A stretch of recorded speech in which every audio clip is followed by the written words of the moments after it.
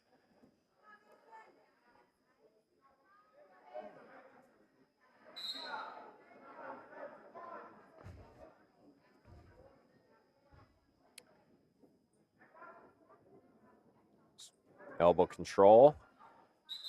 And there's the duck under again into a fireman's.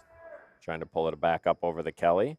Keeps that elbow. McNabb's got to pull his elbow in out. It's too deep. He wants to do a front headlock position here, but he's got to get his arm up further. Otherwise, Plarski's going to be able to face him and counter. Now he's got his head in the hole working it. But again, and tries to go behind. Shucked by. Back up to their feet. 20 seconds Action left. here again, and the edge of the mat, 24 seconds, 7-3.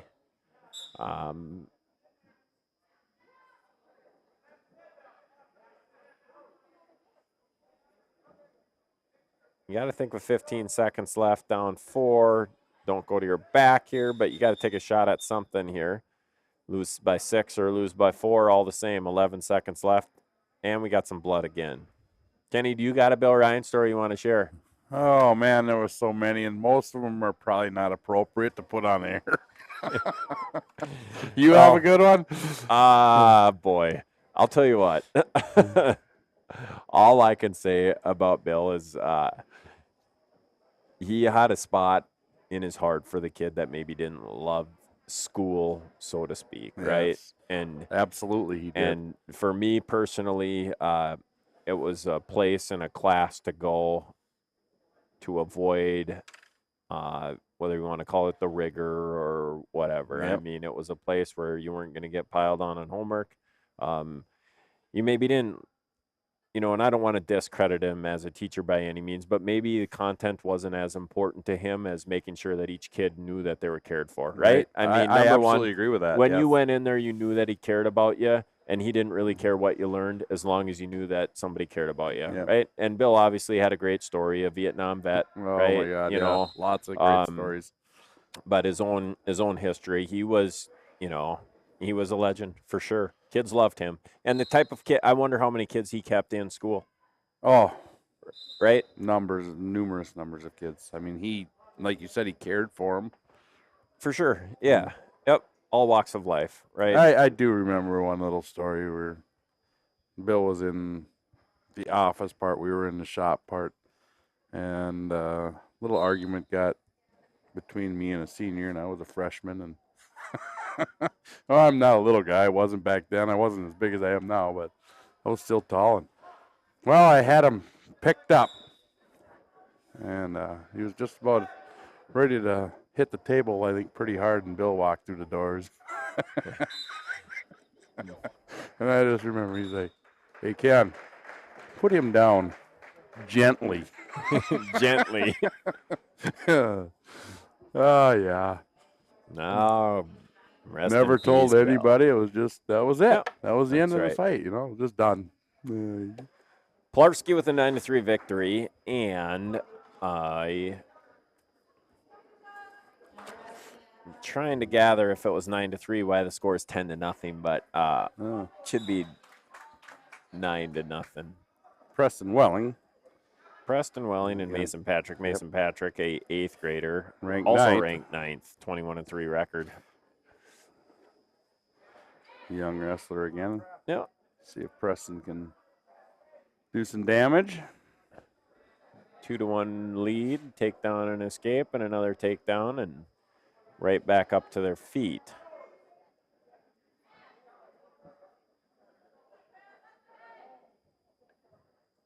Pretty smooth. Yep.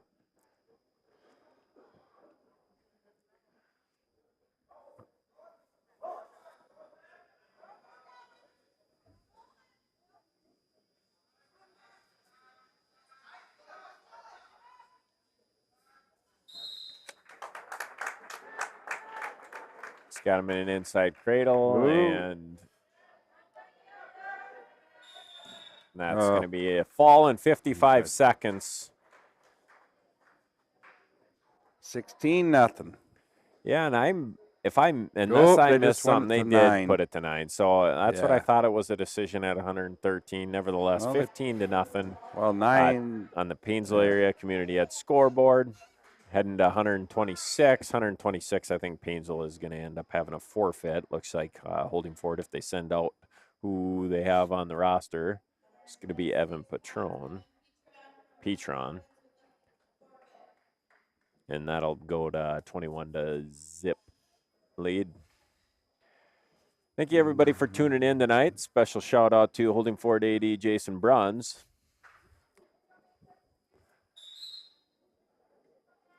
Here we got Hess. Bruns is a 2-time subsection AD of the year, section AD of the year, conference AD of the year.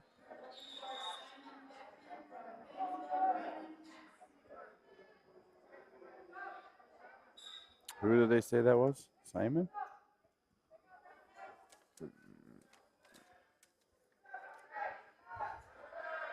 Simon Beckman, Yeah. 8th grader, listed on the JV. So, 0-0 score.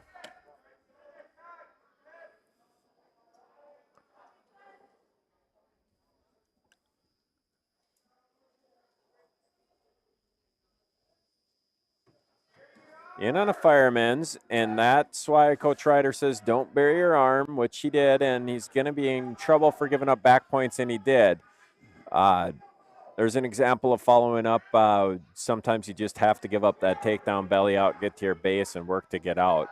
Giving up a takedown was fine because if you can see right now, he's working to get out, and we'll see if he gave him loss of control, and he did not. But 3 near fall, down 0-5.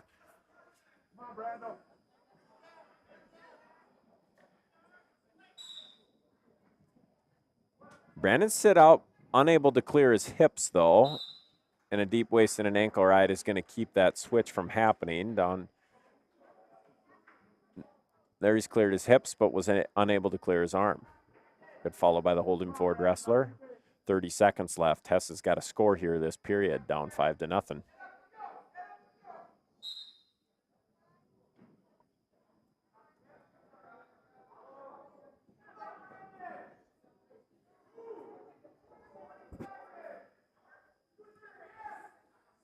If I have this wrestler correct, he was listed on the JV, and they bumped him in here to varsity. Simon Beckman, did you say, Kenny? That's what I thought she said over there. And that very well could be, unless he's wrestling over on the JV side. I did not hear it correctly, and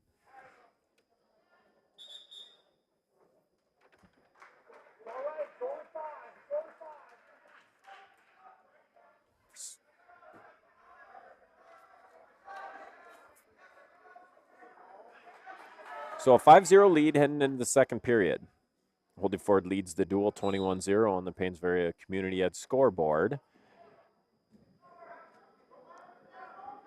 Brandon was trying to re-switch, but ended up getting his leg split, and now he's in possible potential of giving up a Turk. That leg is elevated, and if Beckman can get across the throat, he's going to work the Turk.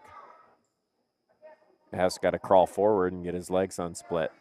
Edge of the map might be beneficial for Brandon here, too. You don't want to be in this position. Now Beckman's working an inside cradle, which he gets, but they're going to be off the mat here shortly. And a fresh start will be in order for Hess. Looks like they forgot to start the clock because it's running now at 1:45. Every once in a while that will happen.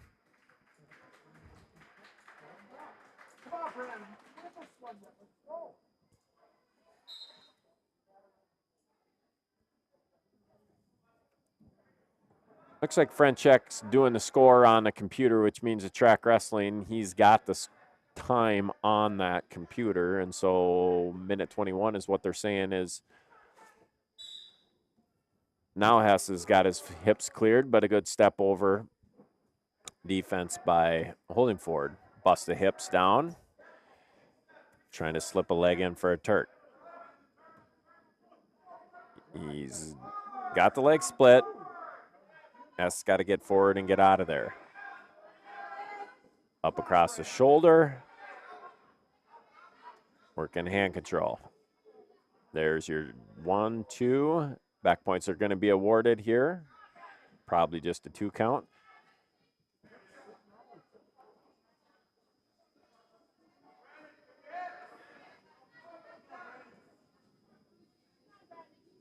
Official said he's still working the same move, and so the points haven't been awarded yet.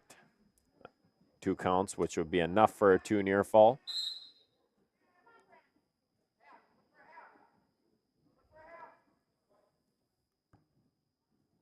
Sometimes you can get distracted by something worthless, Kenny, and Brandon reaching back for that leg there was really not going to get him anything. His legs are tied up, and he'd been better off crawling forward and getting his leg free. Looks like the clock's going to run out, and this is going to end up being 2 near fall, and has to be down. Who's this tapper? 9-0. That kid in the Vikings hat is got a chance in life because he's got a good mother. Odds are against him due to his father. Good defense by Hess, but now he's got his elbow buried deep again in a fireman's. Notice he didn't trip over the official, though, either. Yep. He's probably more of a skilled position, running back, receiver type, quarterback than a lineman. Never know, he's fully grown. That's right. Zach was a little like that, you know. Probably plays Years. soccer. Yeah. Or cross country. Hess has got to get up from his base, off his elbows here, and here comes a tilt. Oof. And more near fall is going to be awarded. That was Holdingford is doing a good job on top. They've been controlling the risks, getting the 2-on-1s, and now up 14-0. Interesting, they're going to go to their feet 14-1 and go for a takedown for a tech. I would have anticipated them trying to turn them in something tight to get a there's some question about the clock.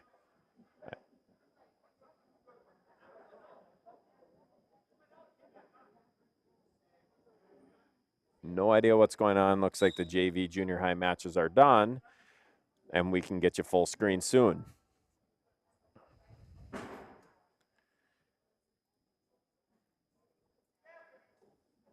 That was quick. And 2 takedown and back to the back. And how about that magician work by the Wizard? It takes him no time, and we're full screen here. Paynesville area. High school live stream brought to you by Community Ed. Bulldog student-led live stream. And that'll be a tech fall and 5 points for Holdingford. Now leads the duel 26-0.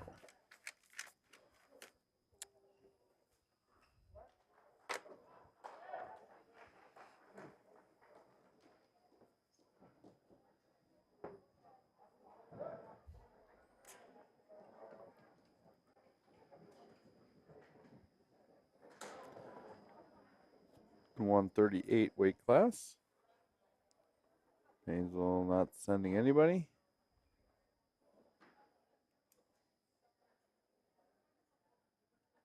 Nope.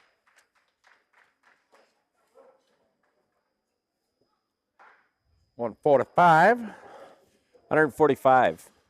We got Hayden Andrews. And it looks like we got Drew Lang rated number 9th. 138.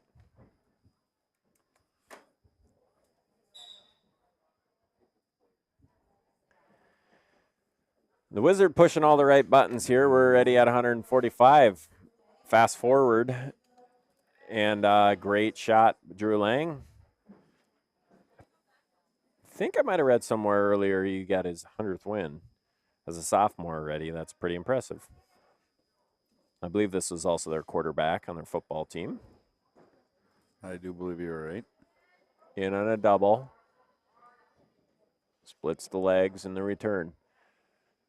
2 takedown and wants to work the Turk for back points. Maybe off the side of the mat. See if he can rotate him in. Hayden Andrews working to get his leg on split.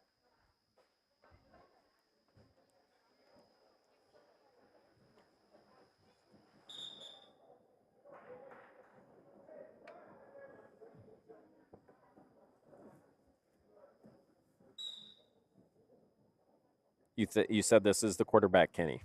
I do believe it is. former quarterbacks coach Jason Bruns developed a lot of quarterbacks at Holdingford.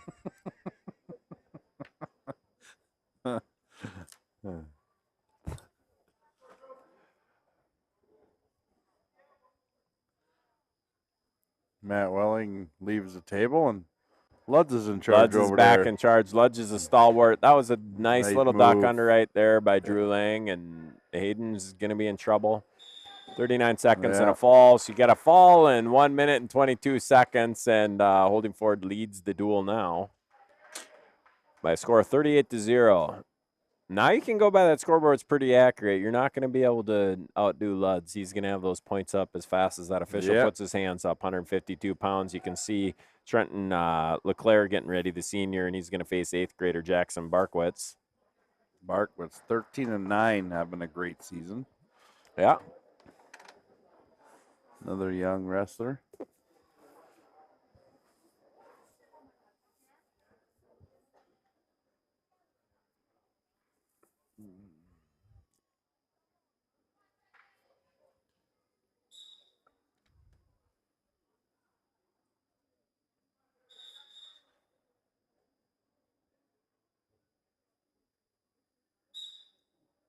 What was that whistle for? I didn't hear it. Bad ears. Selective hearing. Fake shot, reshot into a front headlock. Circling with his head in the hole. Chasing that leg. He's got it in an inside cradle. Going to get 2. Trenton bellies out.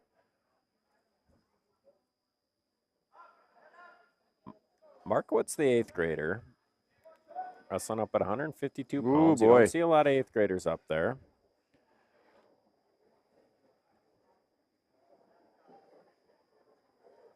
And certainly when you do, you don't see him with a record like he's got, which is impressive.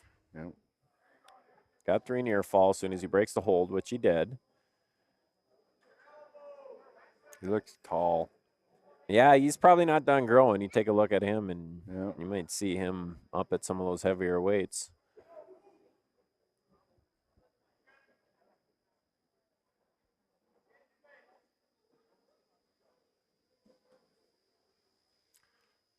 Another tilt. Another 3 points. Probably going to be off the mat. Fresh start, 8-0.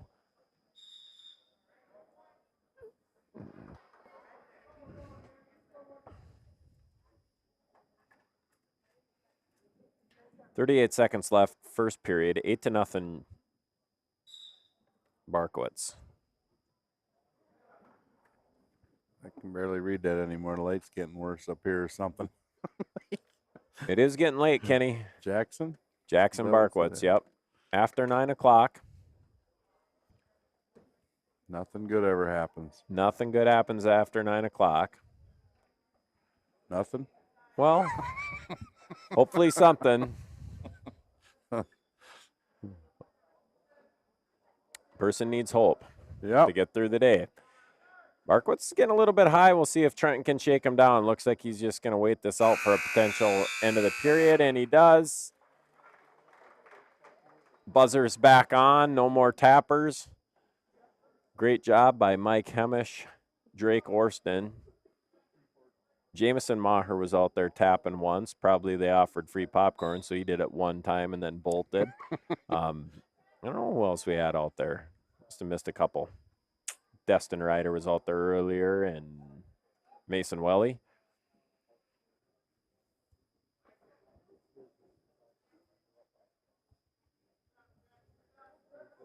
Yeah, free popcorn from the Chamber of Commerce tonight, and thank you for that. Sponsored by Jacob Bertram, the wizard on. Barkowitz is going to let him go, and now it's 8-1, and he's going to work from the neutral position.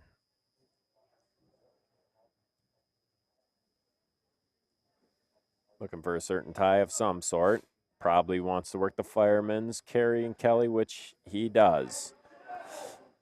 Watched Holdingford do that numerous times against Staples earlier, and very good at it. We'll see if he got some near fall awarded too, which he did. 3 near fall, and it's now 13-1. He's got the leg split. Is he going to go for an inside cradle? Nope. No, he's just working a half Nelson. LeClaire had that leg and was trying to work a step over. He's got his leg cleared and back behind with a 13-1 lead in second period. Working a head lever into a bar arm, and we're off the mat. 40 seconds. 40 seconds left in the second period, Ken. This is going to do it for the live stream of the Pinstripes for this year. Yep. It was a good time. Yeah. But Good wrestling. like all good things must come to an end. Barcott's got a bar arm, and he's on his toes looking to run it. Now he's got the wrist, far shoulder trapped, and he's at a minimum going to end up getting tech fall here, if not a pin. LeClaire fighting to get off his back, 5 seconds. And I think he's going to be able to hold it off. But that's going to be the match. Winner by tech fall, 4 minutes. Yeah. Jackson Barkowitz.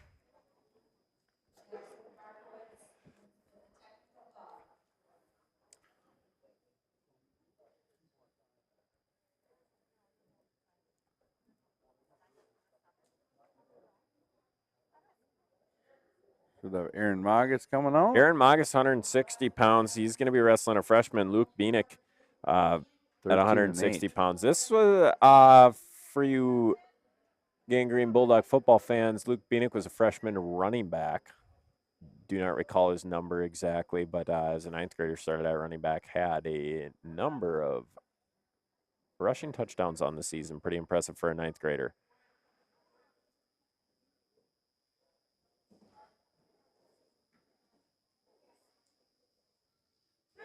Quick two, and he's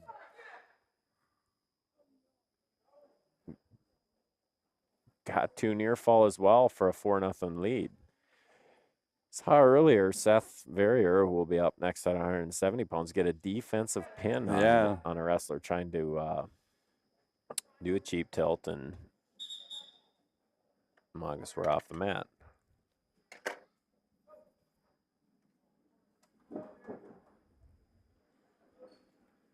This is a lot nicer when they're in the middle. A lot easier to see. All on one mat here instead of the split screen, you bet. Yeah. Yep.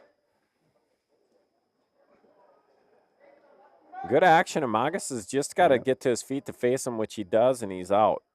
Down 4-1 with a minute left in the first period.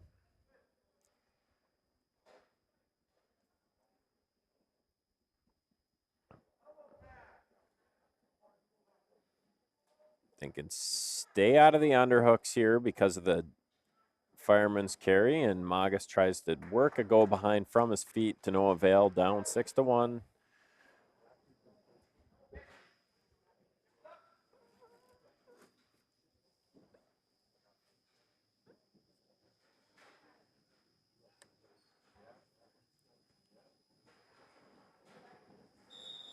We're out of the circle.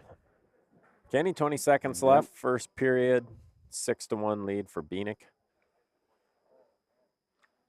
Yeah, Aaron's going to have to pull something out of the hat. Here comes another tilt attempt, and official has awarded a minimum of 2 near falls as soon as he lets go, as long as he keeps that wrist. If he passes it off to the other hand, it's going to be a new hold, and he would award it. But that's the end of the period, and an 8-1 lead at the end of the first period. Yeah, you take a look at this lineup: 9th grade, 8th grade, 8th grade, 10th grade, 9th grade, 10th grade, 8th grade, 9th grade, 10th grade. They finish with 3 seniors up top, but Holdingford is going to have themselves a nice team for the next 3 years at a very minimum, and more to come. Great action by Bienick. Yeah, they're wrestling well.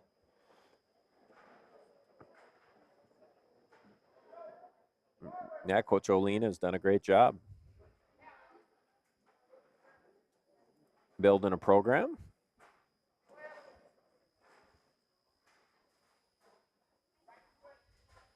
I'd like to see Magus work to get up off his belly. Easier said than done, right? It really easy to do from up here in the crow's nest, but we want to get off your elbows, get your palms to the mat, and press up. Get your knees underneath you. Phoenix done a good job on that cross wrist and hanging on to it. He's hit a number of tilts so far. And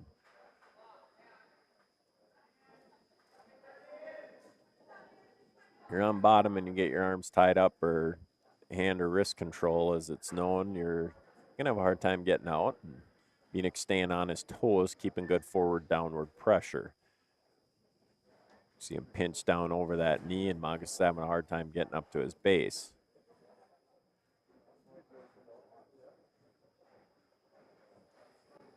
Now he's got the ball and chain tilt coming, and more near fall on their way.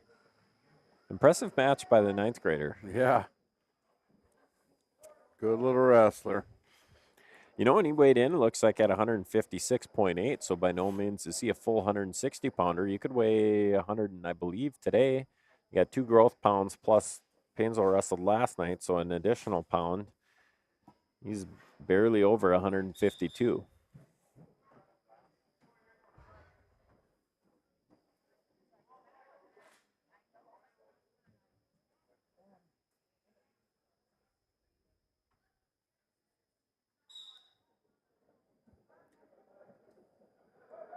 Magus was all but out, but didn't finish it. 4 seconds. So with 4 seconds left, 13-1.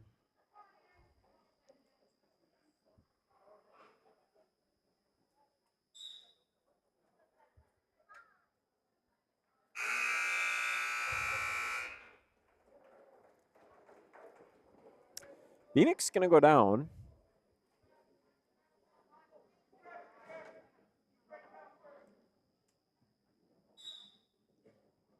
And he hits the switch, and he is no longer in the bottom position. 15-1, minute 54, 14 points. He's got a lot of time here to work for a tech fall or a fall.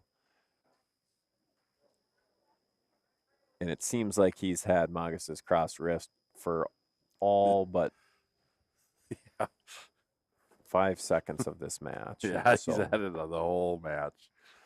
He just like doesn't. He's going to let him go, and then 13-point lead, minute 30 of roughly left. A takedown would end the match for Holdingford.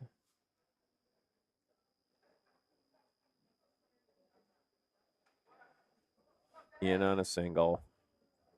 There's 2, and that's the match.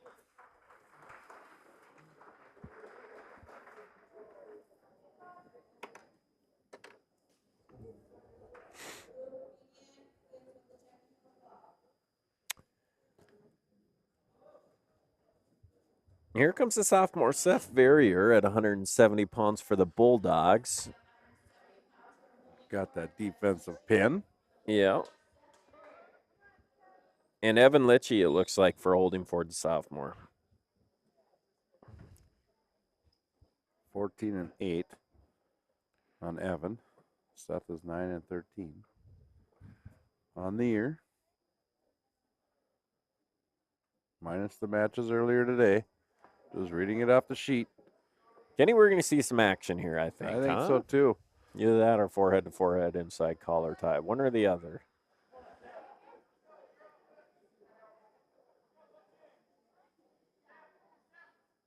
Seth's so inexperienced, and we've covered this before, where sometimes just a lack of confidence in making things happen. But when he gives her some action, there's flurry on the mat.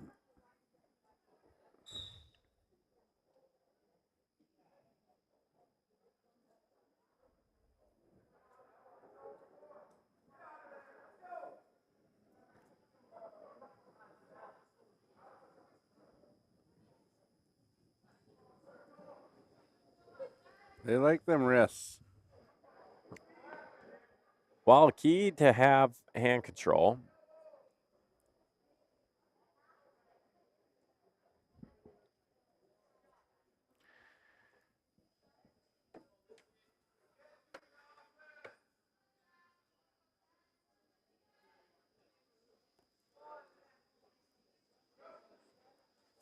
in on a double.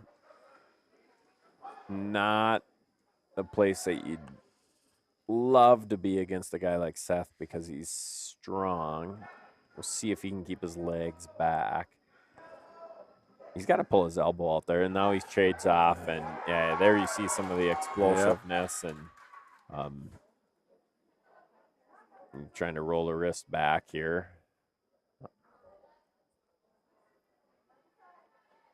Look for Seth to try to run a half. Neat. Yep. And that's the buzzer. Seth up 2-0. Big takedown to end the period on top. Holdingford's going to defer, and imagine Barrier is going to go down. Expect an explosive stand-up off the whistle. Nope. And Blind Squirrel is still searching for its third nut. It's all right, though. You can fall a few off and even swing and miss when you go 2 for 2 to start with, Kenny. Yeah, absolutely. Still not going to go hungry on the winner. Nope. Full belly. Wow. Just looking for some dessert. Litchi doing a good job pressuring forward. Yep. Seth doing a not so good job sitting down there, but he is working to get some hand controls. He can come up. He's got his arm barred now, though, and that's not a great spot to be. Litchi traps that far shoulder, looking to run it over, and he's got Barrier going.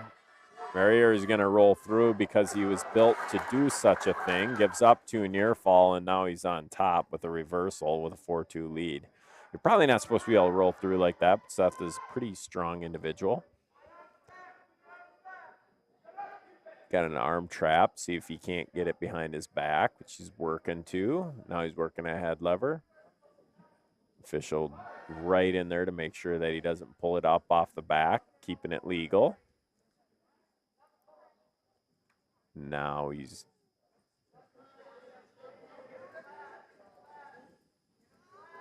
got it.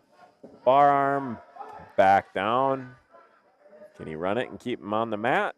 Got the bar in deep, looking for a wrist, and now he's pulling that wrist back. He's going to have to get out to the side and run it. You're not going to be able to turn him from there, and there he does, but good job by Litchi. Up and down. If you're just tuning in, it's the third round of the quad. Staples and Milaca here, they did not wrestle in this final round and have taken off.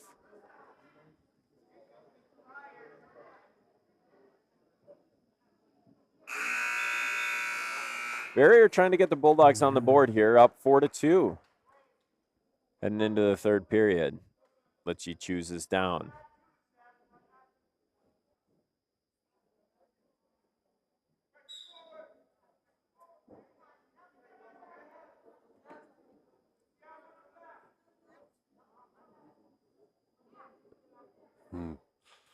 Seth has got him a lot of power flat in this now. Yep, and he's got a bar arm dug in. See if he should stick a half in there, really, is what he should do on the other side instead of working for that wrist. But so underneath, he does have that wrist now. He's got to get out to the side and run it, pull his hand out. Litchi working to get up to his knees, which will allow him potentially to sit out. Now he's back flat. He's going to get them both. And now we're going to see strength on strength. He's got a minute to run wow. it, and he does, Kenny. He's going to get near fall. And, yeah, I thought that might be the case, but he's got to sink his hips. You know, here's an experienced Seth looking down at the shoulders, doesn't know. He's, you know, there he got him. And potentially dangerous. Hats off to that Holdingford kid for fighting off his back. 3 near fall and a 7-2 lead. 38 seconds left. Barrier's got to keep him down.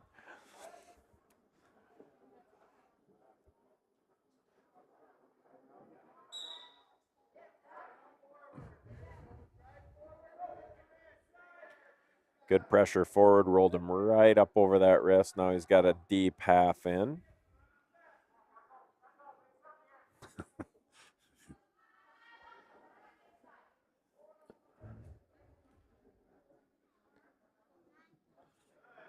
Yeah, he's battling hard. Yeah, he's done a pretty good job controlling his arms the whole entire third period here, and he's got a bar arm again. 4 seconds left. Probably just sit there, Seth. You're not going to be able to turn them in. First win, though. Seth gets the Bulldogs on the board and picks up his second win of the evening. Did he get a forfeit in the match against Staples? Yes. So he ends up 3-0 on the night, and good for him. Second-year wrestler.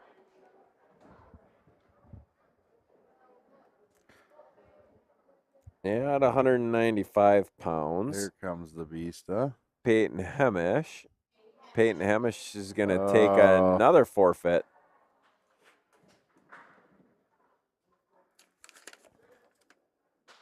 £195. Paynesville doesn't have anybody, and so they're going to forfeit, and looks like Holdingford is going to send out Jaden Barkowitz to take on the forfeit, and we're going to see the number 7 rated 195-pounder Sam Herron versus the number 9 rated 220-pounder Spencer Eisenbraun. Before mentioned, Sam Herron rushed for 7 rushing touchdowns, I believe, broke Jason Brunn's rushing touchdown record from Holdingford. Jason, the AED at Holdingford. Yeah. Previous star running back for the Huskers. Sam Herron, 7 rushing touchdowns against Montevideo. Spencer Eisenbraun had a nice go behind to get takedown and control the match against Ash from Milaca in round 2. Took a forfeit against Staples as well. Staples didn't have very many guys up top, did they, Kenny? No. A couple powerful kids out there right now. Yep. Herron giving up a little bit of weight, but definitely a strong kid. Probably he's wrestled up at 220.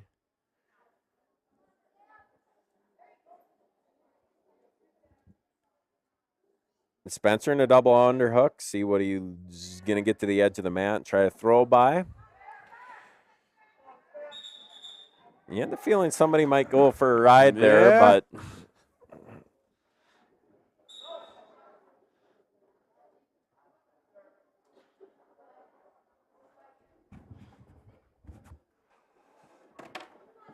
two strong wrestlers, center of the mat.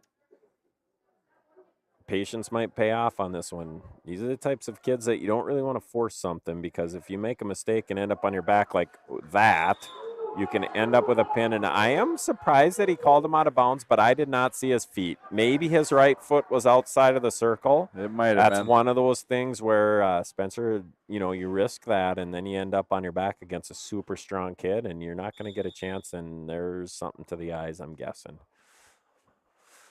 So we got 0-0, 39 seconds left.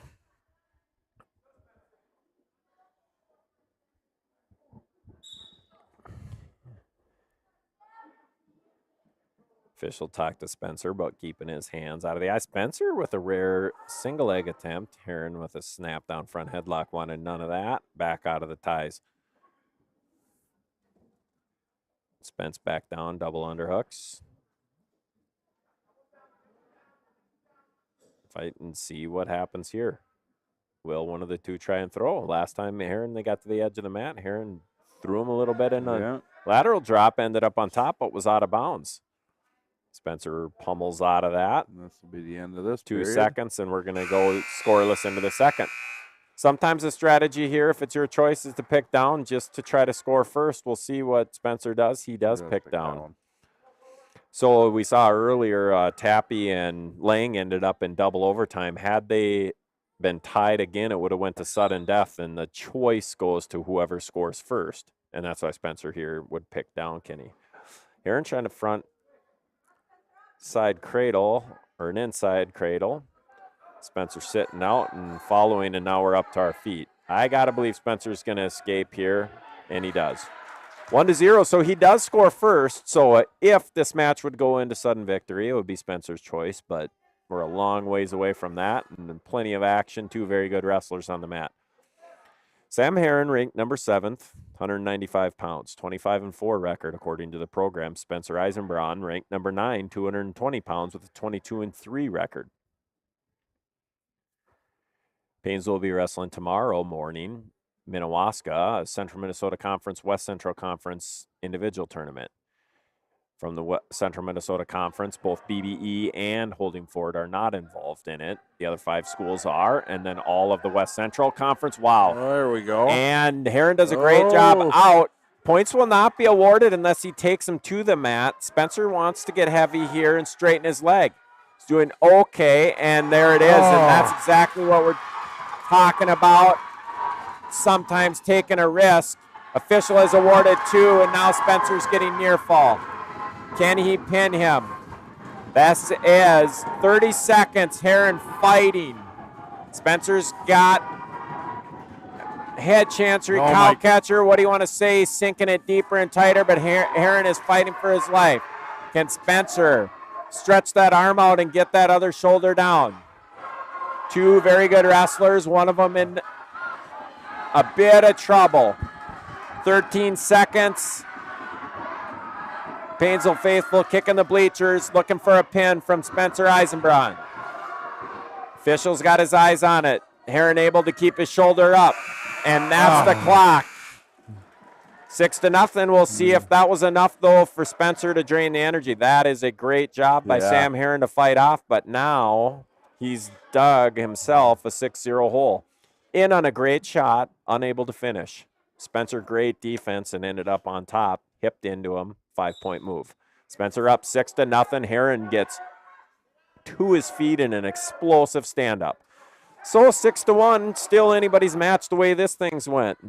Heron almost had a 5-point move in the first period. Spencer has a 5-point move in the second period. Third period, 220 pounds. Kenny, these are fun matches, aren't they? That second period was awesome. That was good stuff. Spencer likes it when the guy does a collar tie. He likes to snap him off. Some refer to Iranian snap. Snaps that arm off and tries to go behind, just a quick slide by. You got to be careful if you're Spencer on just sitting on this lead, because you don't want to sit there and just let Heron attack you either. Sometimes you can take advantage of an over-aggressive wrestler if you're still looking to score.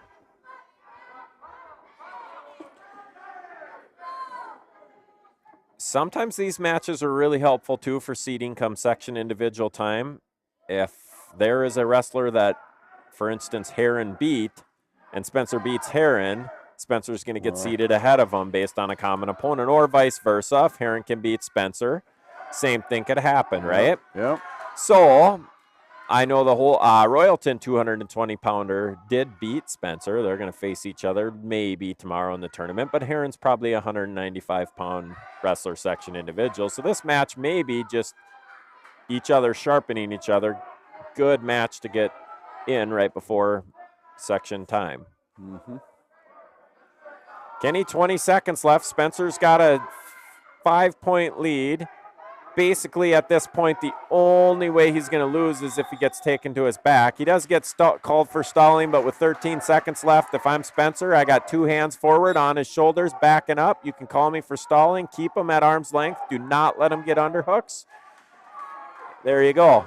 Spencer, you're not in any trouble if you get called for stalling again. You cannot get thrown. And that's the match. Yep. And the difference is the 5-point move. Yep. 2 great wrestlers. 1 move made the difference. Hats off to Spencer Eisenbraun on the win. And Sam Heron said, get out of my way. I would not want to get in front of him right now when he's walking. There's probably a couple of Paynesville defensive backs that felt that wrath and came through. Yep. Here we go. We got Grant Miller, heavyweight. Sophomore 3-9 record, and Alex Sanchez Mose, a senior with a 7-14 record. I'm going to guess the experience level of these 2 wrestlers is not the same as the last 2. Nope. But it might be as evenly matched. Yep. Just as fun.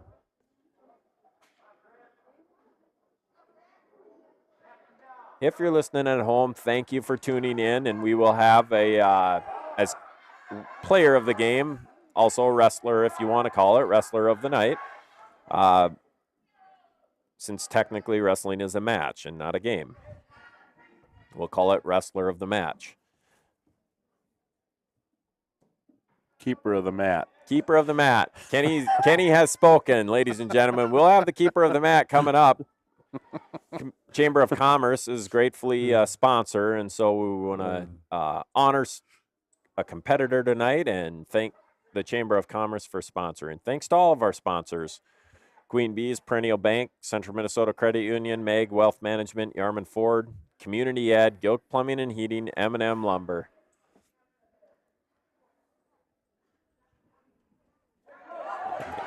Grant Miller with a snap down and a go behind, and Grant Miller's got 2. You know the fans love this when new wrestler comes out and has a little bit of success. Easy to cheer for. They work so hard to get him to come out. They want him to have success. Grant Miller, a 10th grader, working a half Nelson. Pressure down.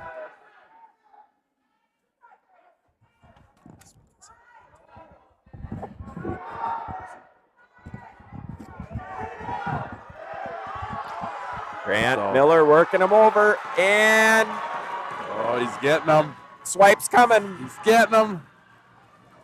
Official swiping for near fall, so at a minimum 3 near fall, and I think there it is, a fall. That a boy. Grant Miller a fall, minute 58. Good for him.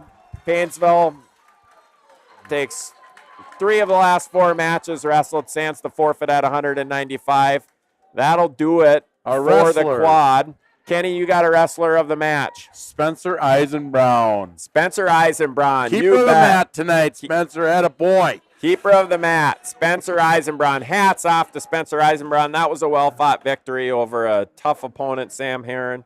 Spencer also took on, was it Logan Ash? Yep. Or Colby Zenz, I think, actually, from Milaca. Great wrestler, too. Look at that. We got the producer, the wizard, on it so fast. Spencer Eisenbrown, the keeper of the mat.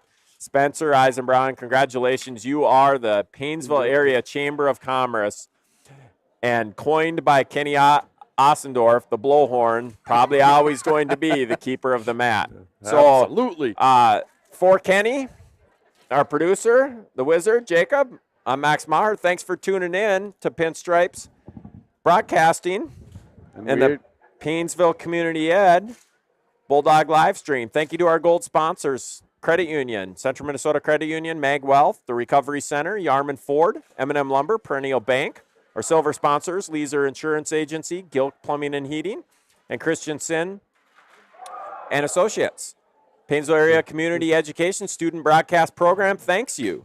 Have a great night, and go Bulldogs. Over and out.